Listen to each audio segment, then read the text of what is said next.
Every good superhero has a nemesis, that one foe who just keeps coming back and causing trouble. Batman had the Joker, Superman had Lex Luthor, Captain America had the Red Skull, the Fantastic Four had Doctor Doom, the list goes on and on. Iron Man was no exception. Today we get to meet that nemesis. He goes by the Mandarin. From the terrace of his palatial home, the invincible Iron Man watches the approach of two visitors. It's Happy and Pepper. I'd better get out of this armor and greet them as Tony Stark. No, neither of them is the Mandarin. But we can notice several things between last episode and this one. First, he has the new armor. At some point, he explained that it's flexible because it's made of a super tight chainmail, in case anybody ever wondered.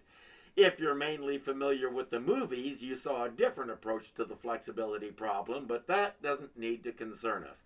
The other thing to notice is Pepper and Happy are a couple now. In the comics, that happened over the course of a couple of years, but when you only have 13 episodes to work with, you have to telescope a few things. Not long after they got together, Happy discovered Tony's secret and became his confidant. They both kept it from Pepper. I'm really not sure why, but that hasn't happened yet. We know that because they're suspicious of Iron Man and don't think Tony should be employing him as a bodyguard. Mr. Stark calls Iron Man his bodyguard, but I think he has some power over the boss.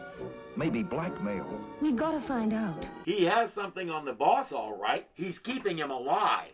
Stark brushes their concerns off and excuses himself. Now they're really concerned. Tony Stark returns to his role as Iron Man. You get the feeling he was in the middle of something important and they pulled him away from it.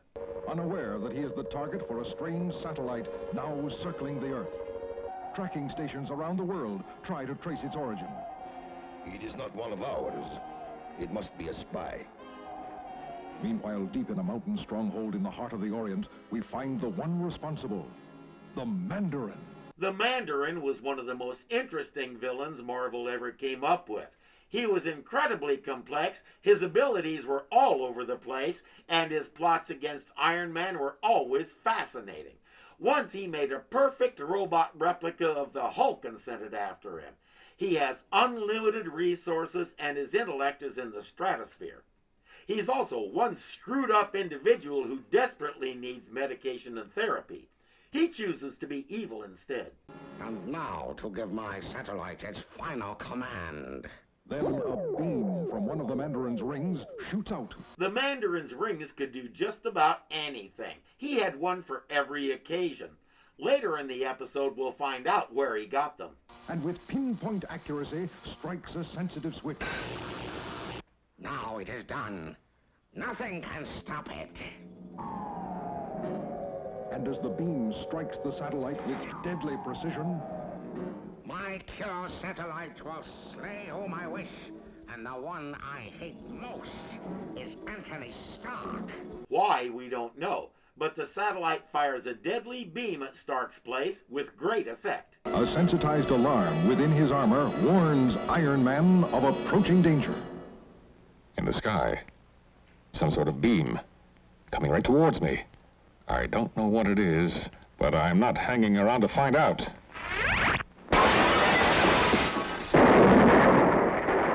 A long-distance laser beam. Happy and Pepper hear the news on the radio and immediately turn around.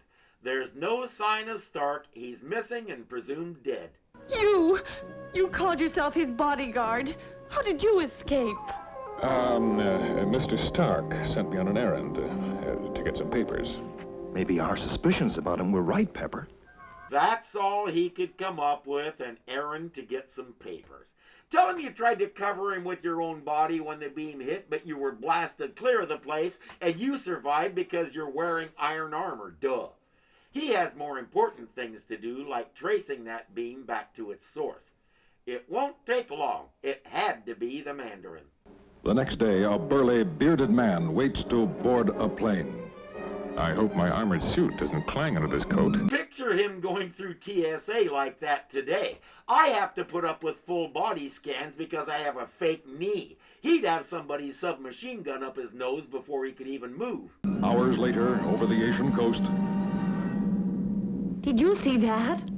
The man with the beard? He jumped off the plane. Yeah, he depressurized the plane, several people were sucked out, and now we're crashing, except that Tony Stark wouldn't let that happen.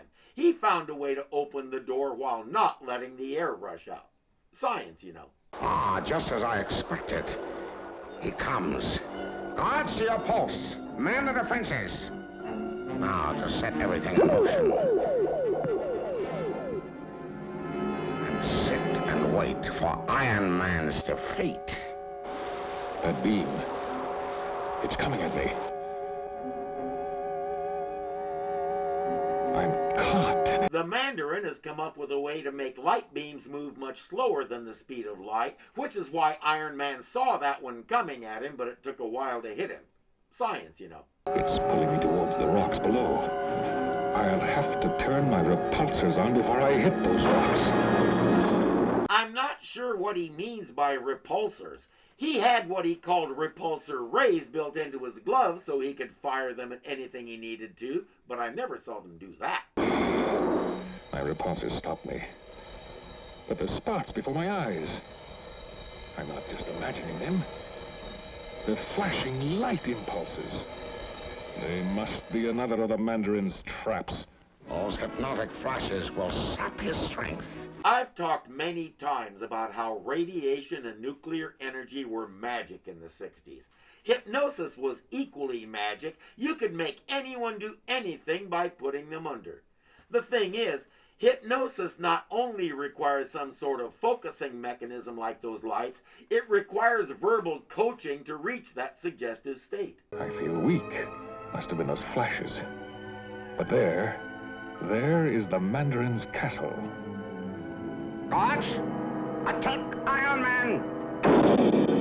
Death to the enemy intruder! Sweet dreams, little friends. And now for the Mandarin.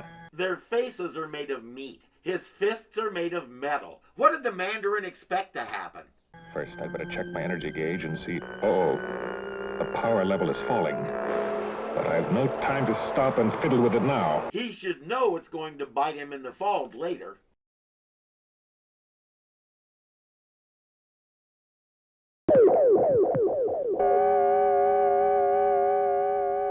I'm being drawn towards the castle by some form of magnetic attraction. Yes, iron is highly magnetic. That's one advantage Titanium Man always had over you. Minutes later, the strange ray deposits Iron Man in a gloomy chamber. Not just gloomy, deadly, since the walls are closing in. Iron Man should be able to punch through any of them with relative ease. Or not. The walls are sheer granite. I can't make a dent. But wait, that air vent above me. If I can just reach it in time. That's exactly what the Mandarin expected him to do. He's determined to destroy Iron Man, but he'll make a game of doing it. He has a paralysis ray.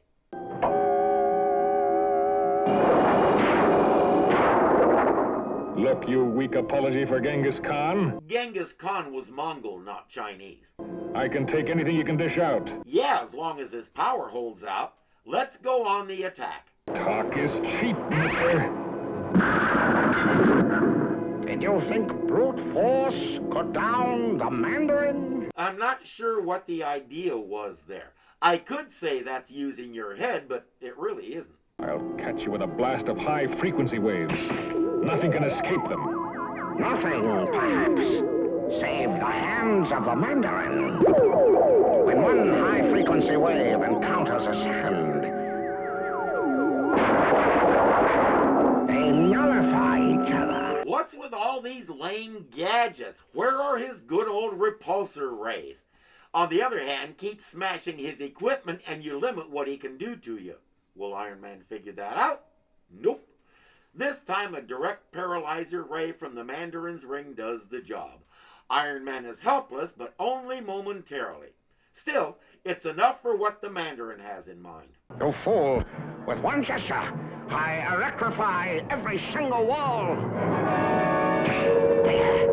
Now you cannot escape. I don't think he wants to, but if he needs to, I'm pretty sure he's insulated in there so the electricity won't affect him. And if he grabs the wall the right way, it might recharge his suit. And so you will learn what I have been saving for you. It is my favorite pastime. He splintered that iron bar like a toothpick. Prepare to meet your finish, Iron Man, at the hands of the world's greatest karate master. Karate is Japanese, not Chinese. Suddenly, Iron Man seems to have lost his reason. At an angle of 38 degrees, the velocity decreases by 52%. The great mouse detective didn't need to pull out a calculator. He did it all in his head. Here comes the blow. I'd better be right. Now to turn off the juice from the walls. I've got to get away and fix my transistors. One evening, my nephews and I were cruising around when we saw a guy hitchhiking. We picked him up, and as we started chatting, we learned that he was a black belt in karate. One of us, I forget who, said, "I guess nobody messes with you, right?" He said, "Don't believe it. When they find out, everybody wants a piece of you. And trust me, they can kick you in the balls, and then karate doesn't mean anything." That's the problem with knowing a single martial art. If the other guy uses something else, you may be screwed. Like the Mandarin. Close! Don't let Iron Man escape! Attack him! A gigantic robot. I'll have to get past him. That's easy. Fly up over him beyond his reach.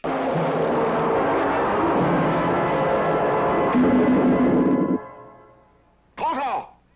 Tie the vanquished one to the wheel! I'm not sure why he keeps ramming things with his head today, but hopefully by now he's figured out that it's not working. The wheel is your basic medieval torture device, except this one's electric and can spin at a very high speed.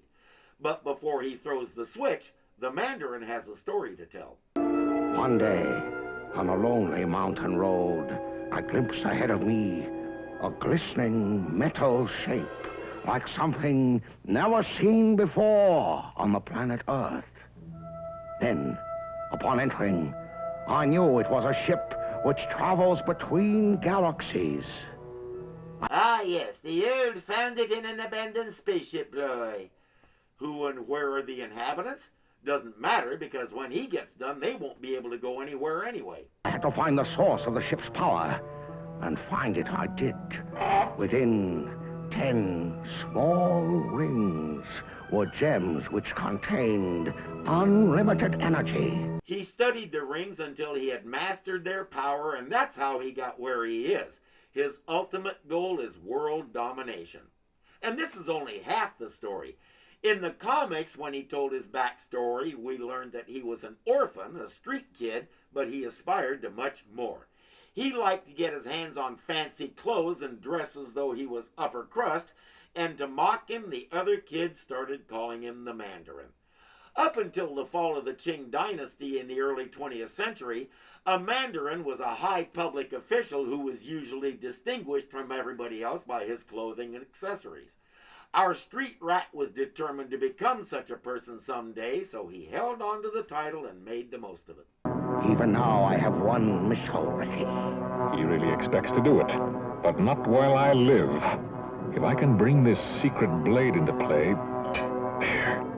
I did it. Now to get the titanium cord to touch my wrist power pack at the right spot. There.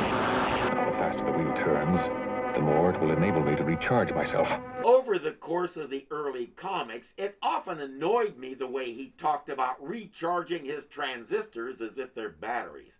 The basic transistor is an electronic switch. Juice can flow through it freely until you apply the right current at a third part, and that blocks the flow and turns the switch off. Reverse that current and the switch is on again. Tony Stark essentially uses them as amplifiers, which was probably their most common use at the time. You can have a pretty strong current flowing through the main part, and it only took a very small signal on the third lead to turn it on and off.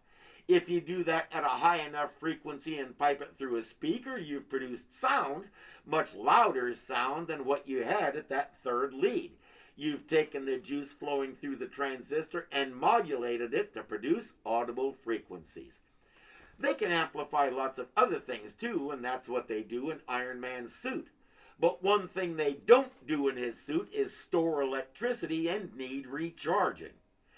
Iron Man was the character that got me reading Marvel Comics in the first place, but that was a constant irritation to me. And by making the wheel turn too fast, the axle will break.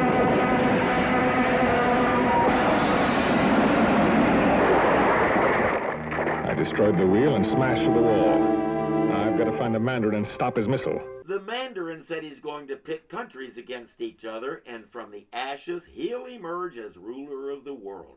He has a missile ready to go in coordination with the Chinese government, but we don't know who it's pointed at yet. My built-in solar scanner beam ought to do the trick. I merely follow the soundings of each blip. Only my can save me now. There's the missile. We will give you a medal for this. With your help, we shall conquer the world. Fool. The red Chinese too will grovel at my feet. It leaves you wondering who they think he is and why they think he's helping them. Blast off. I made it. Next, I'll attach a miniature distorter. Perfect. Only my can save the day now. I've set it for reverse course. It will return like a homing pigeon and blow the launch site to bits. Baroom! Marvel came up with some of the best sound effects ever. The Mandarin headed back to his castle to wait for the dust to settle. There's his jet car. If I can just get to the edge of that cliff in time. Made it. Now to push this boulder over.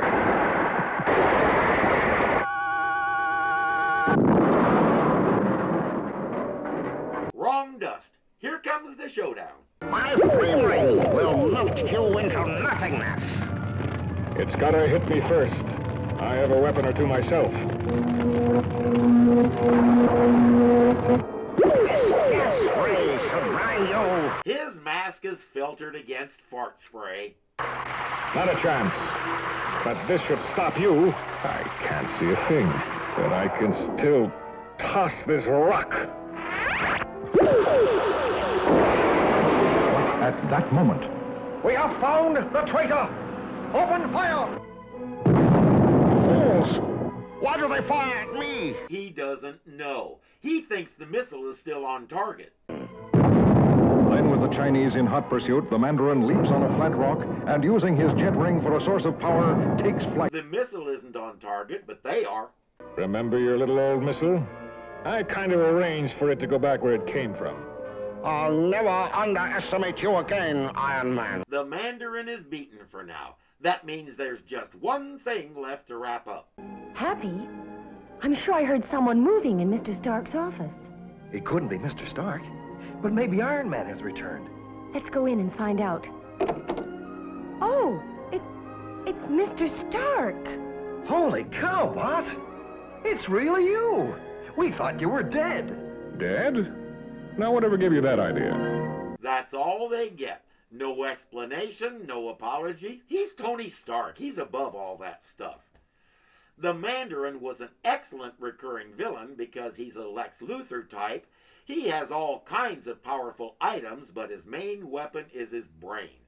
His schemes are some of the most imaginative that you'll ever see.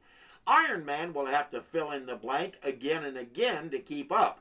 It's a good thing he has the intellect to do it. And that was what really made the conflicts between Iron Man and the Mandarin. These were battles of brain power and wits. And more than once, it really was questionable who would come out on top. The Mandarin will be back in these cartoons, and in all the time I watched them, I never heard anybody complain.